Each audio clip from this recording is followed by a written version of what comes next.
Everybody, we're going to be looking at fair value gaps in more detail, and we're going to be talking about reclaiming fair value gaps or reclaimed fair value gaps, also known as inverse fair value gaps. And this is the process of basically flipping a fair value gap and holding it as support or resistance on the opposite side. I only use this in a very specific context.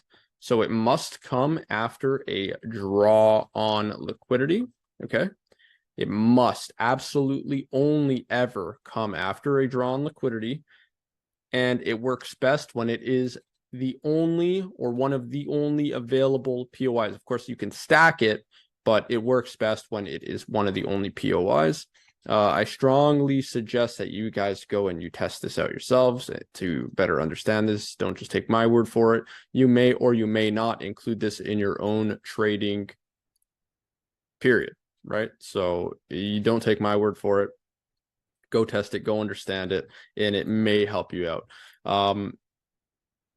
So here we have a fair value gap, of course. We know the wicks do not touch, so we have a fair value gap in the middle. We have a draw on liquidity. Now what we're looking for is to see if price will come up above this region, retest it, hold it as support, and break above, right? And continue to push above.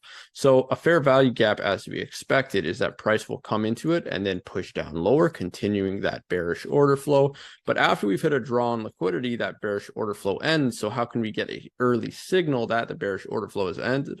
Of course, we can get on a lower time frame, look for an SMB and continuation, but on a medium time frame or a higher time frame, we can also pair in the failure of an FVG and then a hold of that area as a support, right? So here we have an FVG, of course.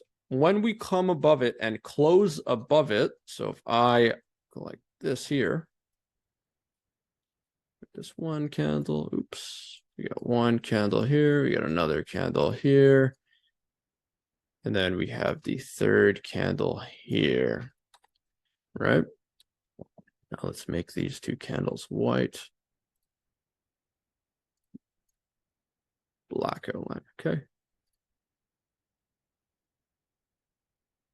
Okay, so now we have these two bullish candles that have ran through the FVG. So the first one didn't close, so there's no sense that this fair value gap is now broken or invalidated, whereas this one here has closed above, right? We've had a close above the FVG.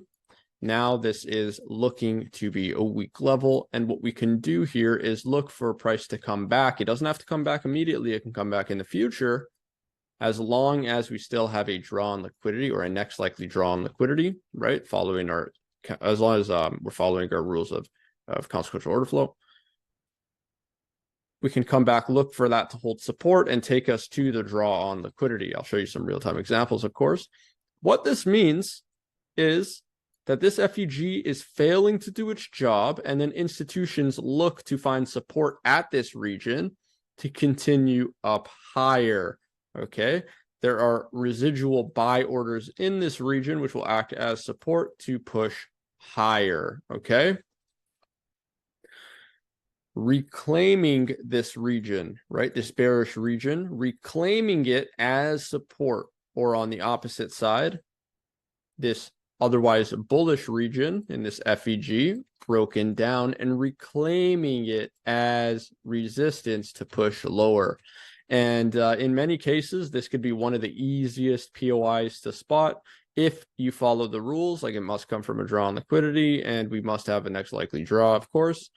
This can be a very easy POI to look for, and it can also turn a wrong bias. If you're short in here, you get taken out, to be turned into a winning day and a correct bias for the day, because we're able to flip our bias and hold that as support. So similarly to a traditional support and resistance flip, right? Similar, but with FVGs, okay? And I'll show you some real examples here.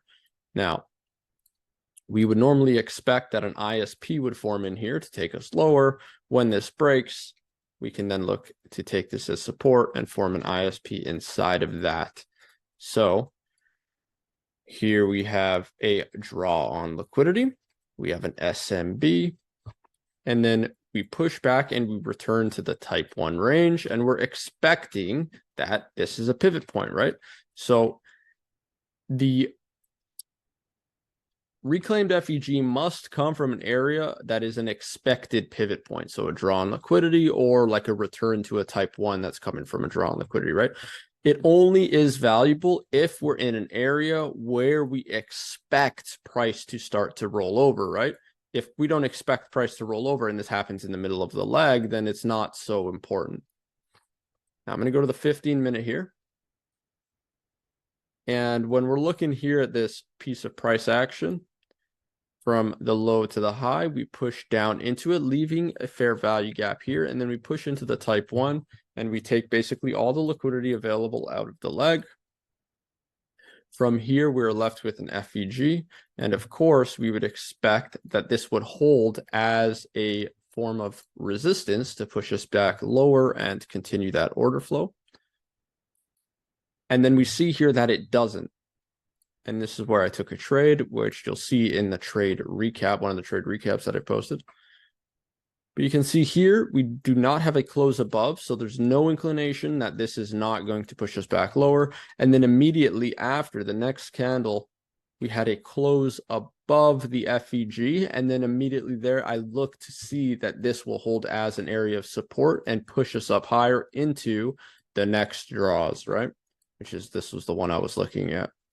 Now, what I did was I went on to the lower time frame to look and see if there was some form of support forming in this region, because after we've closed above, I'm already looking at this as not going bearish. So I'm immediately looking for the next buy side draw on liquidity, which is these equals up in here.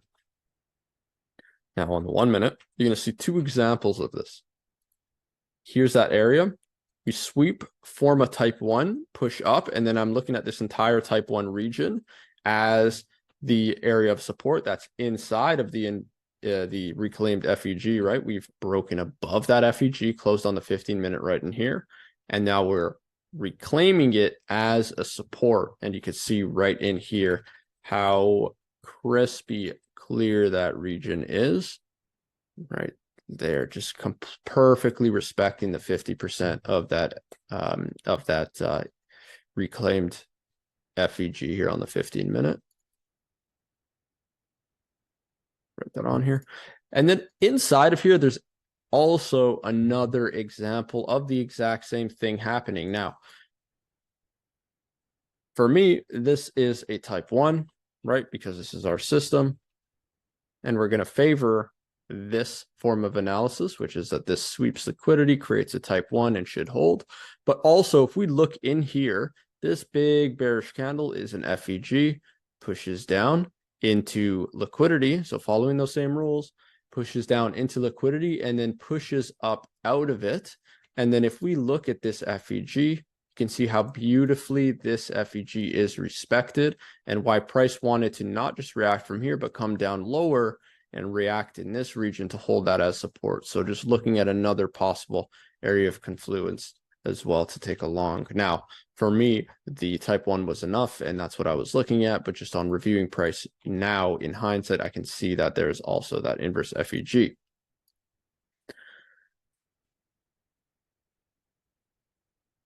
Back to the 15 minutes here. I also want to point out that inverse FVGs really come into handy when you do not have a very clear POI and it turns out to be the clear POI. Okay, so what do I mean by that? Here in this price action here on the 15-minute alone, we don't have an available FVG. We only have this one, right? There's nothing in here for price to come back to. So there's no reason for price to just randomly start to reverse here. There's nothing else to grab onto, right? So we look at this area as a support. Now on the 1 minute where we were looking at, there are multiple clearer POIs, right? We have the inverse FVG here, the reclaimed FVG, right? Reclaiming it as support, but we also have a much easier to spot FVG or easier to spot POI, which is the type 1, right? We have the type 1 sweeping ISP POI, right? All the same thing, order block, yada, yada, yada, right? we've pushed down into liquidity, created a sweeping POI, and we're trading away from it. So this is the clearest one, which is also why I didn't bother to notice the inverse FVG, right? Because you only trade them when it is clearly the driving factor. So you're not going to see them too much, but I do suggest that if you do your research and you test this out and you find some examples of it and then log them as well.